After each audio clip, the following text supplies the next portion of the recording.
बदलापूर नगरपालिकेमध्ये मराठा समाजाने राडा घातलेला आहे। शिवरायांच्या पुतळा उभारणीमध्ये भ्रष्टाचार होत असल्याचा आरोप त्यांनी केलाय।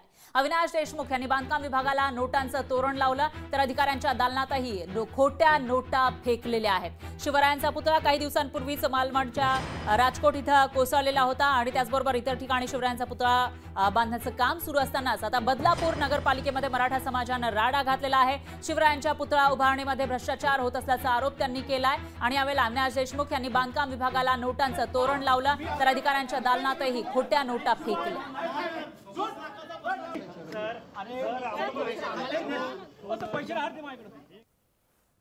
67 लाखाचं टेंडर डावलून 97 लाख रुपयाच्या टेंडरला या लोकांनी परमिशन दिलेली आहे आणि सदर व्यक्ती जो आहे त्याला एकही पुतळा उभारण्याचा अनुभव नाही आहे। अशा माणसाला हे टेंडर देण्याची प्रक्रिया लोकांनी पूर्ण केलेली आहे।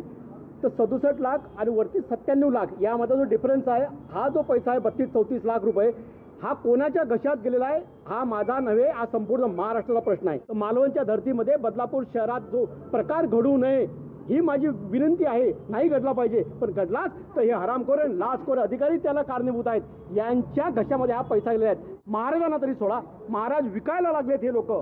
भ्रष्टाचाराच्या अनुषंगाने चौकशी करण्याच्या EOW असेल, अँटी करप्शन असेल किंवा CBI असेल, या लोकांनी असं आंदोलन करण्यापेक्षा किंवा असं नोटांचा हार वगैरे घालण्यापेक्षा त्या रितसर त्या एजन्सीकडे लोकशाही मार्गाने तक्रार कराव्या। त्या एजन्सी तशा चौकशा करतील आणि तसं काय आलं तर शिक्षा होईल जो काय दोषी कोण असेल त्याला।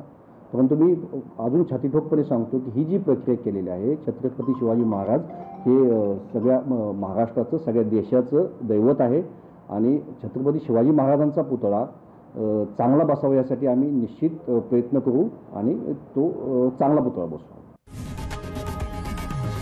लोकशाही मराठी ऐका, पहा, जागरूक रहा।